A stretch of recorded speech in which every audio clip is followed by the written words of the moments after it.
Good Tuesday morning. Good to see you. Thank you for tuning in. I love exploring God's Word with you. I really do.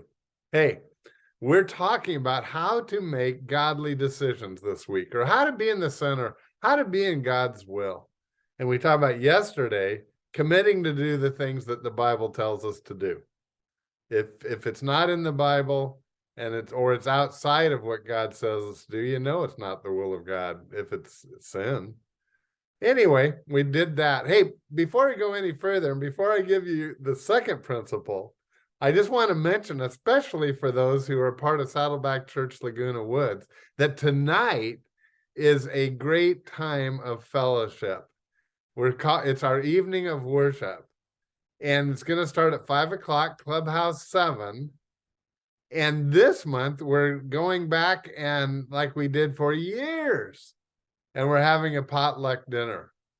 So if you would love to participate in that, come at 5, bring something to share, and it'll be a wonderful time of fellowship. 5:30, we'll start the program.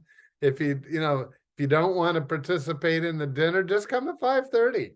And or actually come earlier and just have something to drink while and I don't know, or I just love to see you. So you come on out 5 or 5:30 for the worship time, Clubhouse 7. Now, the second principle in making godly decisions is this: seek godly counsel. Did you get it? Seek godly counsel. I'm encouraging you to write these down so that you'll have them. Number 1 was commit to doing the things that God's already told you to do in the Bible. If he tells you, then we do it. Seek godly counsel. Number 2. Here's a great verse that supports that thinking. And that is from Proverbs 15:22, says this: plans fail for a lack of counsel, but with many advisors, they succeed. Plans fail for a lack of counsel, but with many advisors, they succeed. Proverbs 15:22. A lot of times there's wisdom in other Christians that are around you. And I encourage you. In Saddleback, we do a lot with small groups.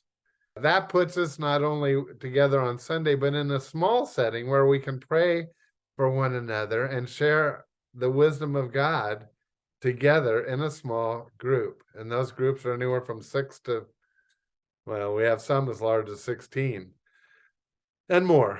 So I just encourage you, if your church has small groups, great. If not, just start inviting some friends over. And weekly, you study the Bible together, and maybe even just as importantly, praying for each other. That's all you have to do. Read the Bible and pray together, and that small group will support you in life, and you can form one. And that's so important, because when you're trying to make an important decision, if you can bring it to a group of Christians that you admire and you look up to for wisdom, that's wonderful, and they'll help you find it. I know that when God first I believe he laid it on our heart to start Saddleback in Laguna Woods, one of the first things we did was bring it to our small group, which was about 10 at that time. And we had asked, do you think this is a crazy thing to do? Saddleback had only started 2 others, and it was just starting out that we would meet in the smaller locations. And they were so solidly behind this idea. Oh, yeah, God would have you do that. Go for it. We'll help you. We'll support you in prayer. We'll be a part. We'll help start that. So I brought it to the idea up to Saddleback, and we went from it. But I actually, in doing that, I found out that there were two other small Saddleback groups that were already meeting within Laguna Woods, and they were already praying that there would be a extension of Saddleback right here in Laguna Woods. And so we went from there, formed a club, and went like that. That's how it got started here.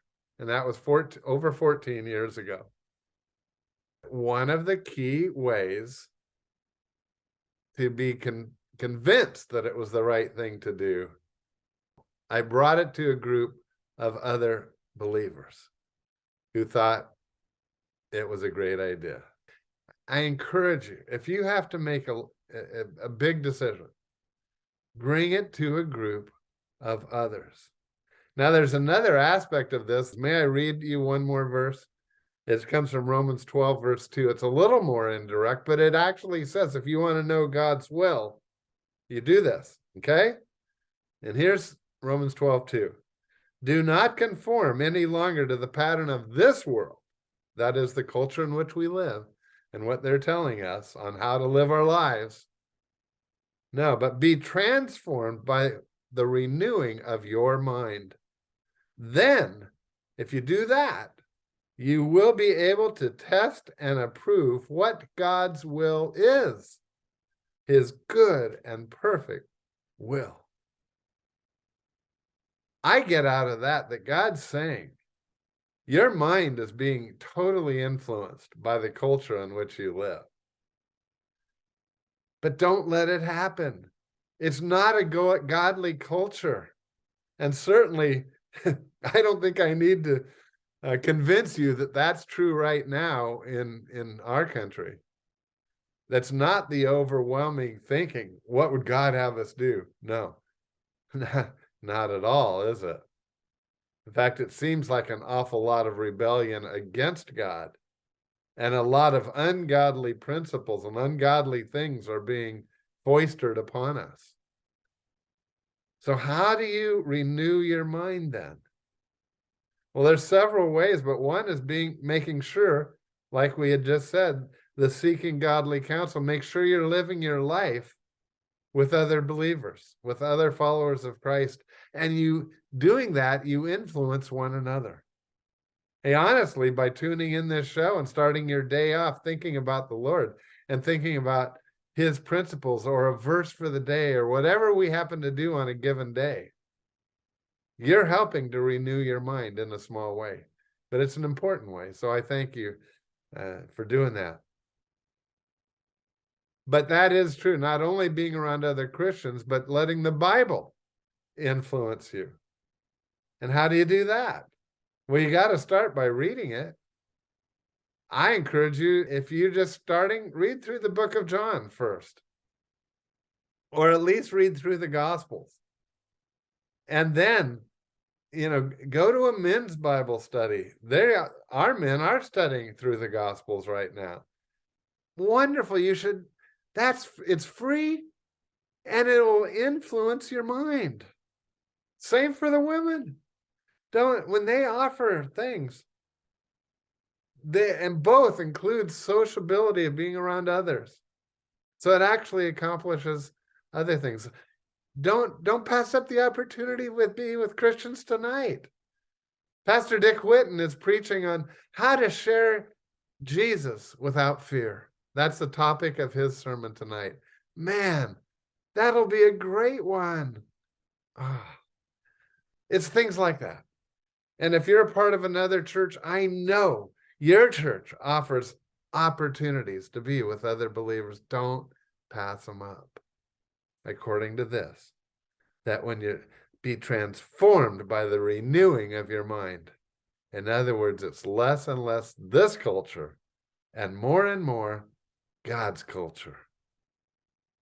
It'll serve you so well in so many areas, including making godly decisions. We have another important principle for you tomorrow. I sure hope you don't miss it. Walk closely with your Lord. I'll see you tomorrow. And I won't worry about tomorrow. I'm trusting